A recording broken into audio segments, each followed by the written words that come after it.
Welcome to Illuvision. Ariadne, another mortal woman turned goddess. This myth unfolds amidst the conflict between Crete and Athens. Under an eventual truce between the two states, every 9 years, Athens must sacrifice 7 males and 7 females to appease the voracious Minotaur, a fearsome creature, part bull, part man, dwelling in an inescapable labyrinth. Theseus, son of the Athenian king Aegeus, volunteers to slay the Minotaur, hoping to end Athens' suffering. Upon his arrival, he captures the attention of Ariadne, daughter of King Minos of Crete. She falls deeply in love with him. She helps Theseus by providing a ball of string to guide him through the labyrinth.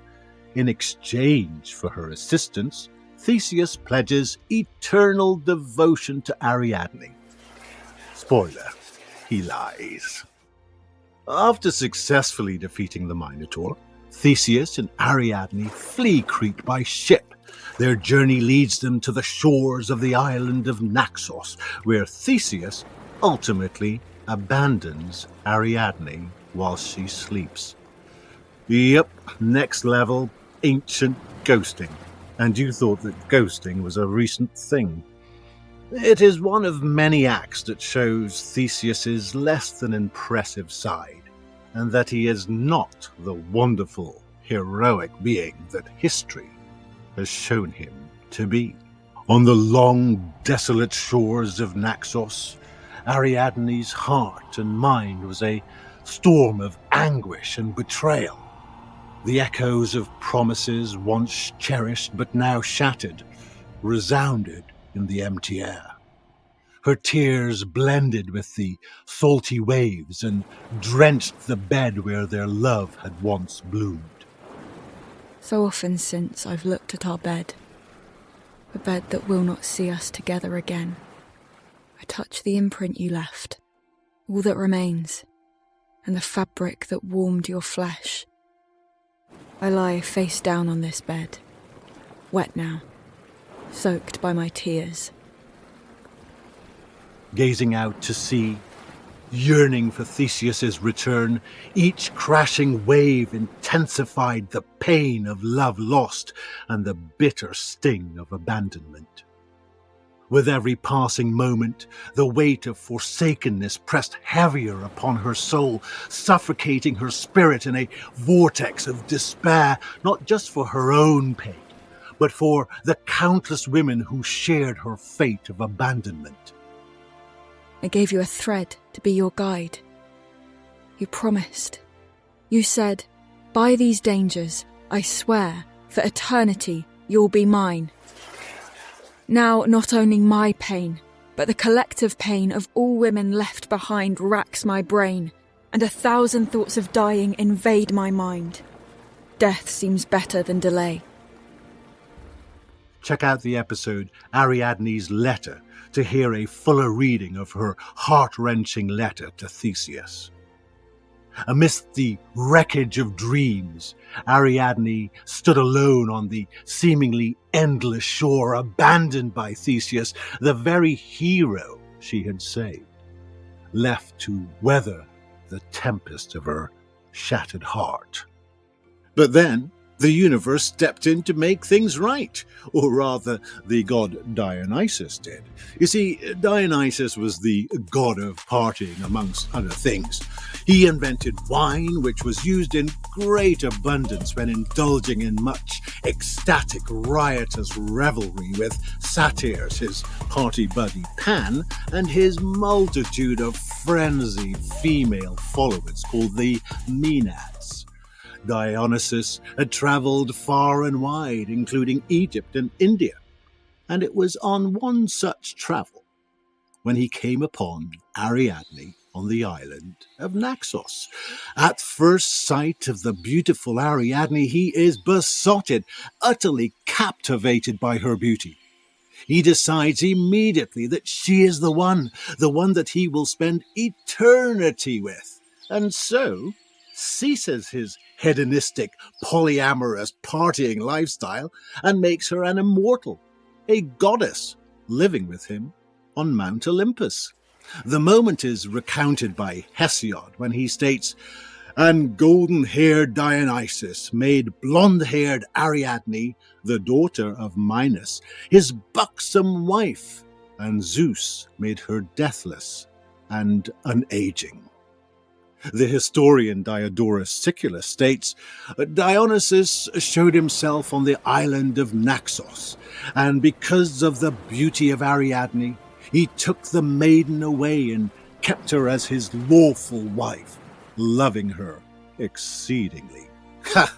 Take that, Theseus. But it gets even better, as Ariadne attains even loftier heights than Mount Olympus. How is this possible, you may well ask? Well, Ariadne and her story are represented in the night sky we see today, the corona borealis. You see, Dionysus gave Ariadne a golden crown filled with gems, which is represented by this constellation. Diodorus provides the explanation, stating, "Dionysus considered Ariadne worthy of immortal honors because of the affection he had for her, and placed among the stars of heaven the crown of Ariadne, the corona borealis." Apollonius of Rhodes relates to it in his Argonautica, writing, "Remember Ariadne, young Ariadne, a daughter of Minos and Pasiphae. She was the darling of the gods, and she has her emblem in the sky. All night, a ring of stars called Ariadne's crown rolls on its way among the heavenly constellations." Ovid sums up the entire Ariadne narrative perfectly when he states, "The corona borealis, the crown of Naxos's girl Ariadne. Theseus's crime deified her. She gave that ingrate the winding thread, and gladly swapped her lying Theseus for Dionysus. Dionysus embraces Ariadne and mops her tears with kisses, and says to her, 'Let us seek heaven's heights together. You have shared my bed, and you will share my name. I will create a monument of you and your crown.' He does what he says, and turns its 9 gems to fires, and the golden crown glitters with 9 stars, the constellation Corona Borealis."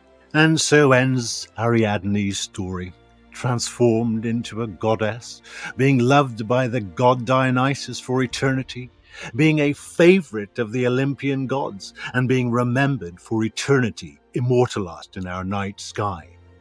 Amidst the wreckage of her dreams and broken promises, the universe intervened, offering solace and transformation to Ariadne's abandonment. She is elevated to immortal divinity, adorned with a golden crown that becomes a constellation we see today. Ariadne transcends mortal heartbreak, emerging as a timeless symbol of strength and endurance. In her story, we find the enduring truth that heartbreak, though painful, can lead to newfound strength, while the universe, in its mysterious workings, holds a plan for each of us, guiding us to the right person and our place among the stars. Hey, check out our YouTube channel at Greek Mythology-Illvision, where we bring these stories to life with detailed images. With content derived solely from ancient sources, we take a fresher, deeper look at Greek mythology. More insight, no padding. Entertaining and educational. Looking for more? Access our mobile apps at www.greekmyths.info. Enjoy your mythological journey.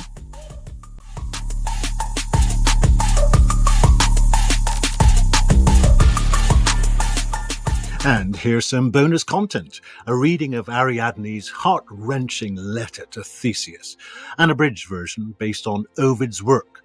Look out for our episode on Ariadne's letter for a fuller experience of this reading.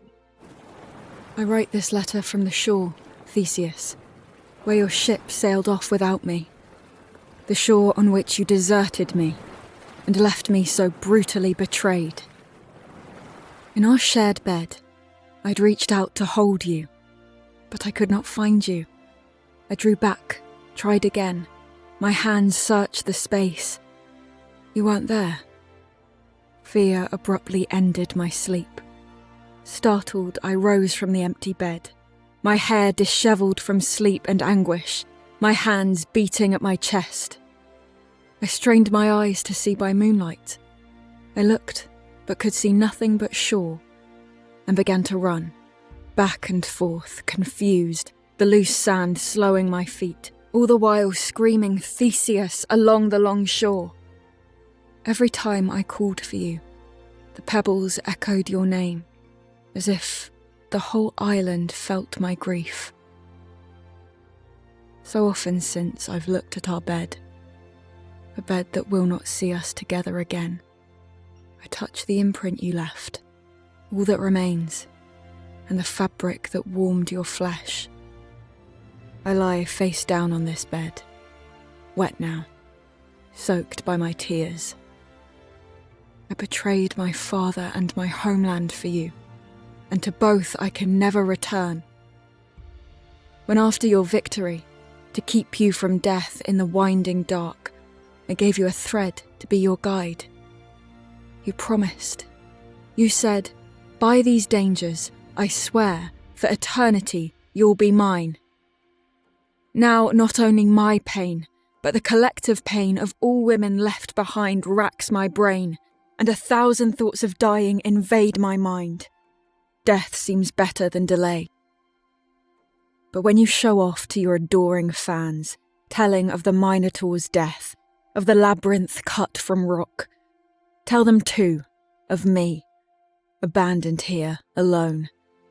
Remember me amongst your boasts. Though you do not deserve it, don't worry. I ask for nothing in return for all I did. But end my suffering. Even if I hadn't saved you, I still wouldn't deserve this. My hands are weary of bashing my chest, but still I stretch them out to you across the vast sea and say, by these tears, a result of what you have done, I plea, turn your ship, sail back to me. And if I perish before you return, I pray, carry my bones with you on your way.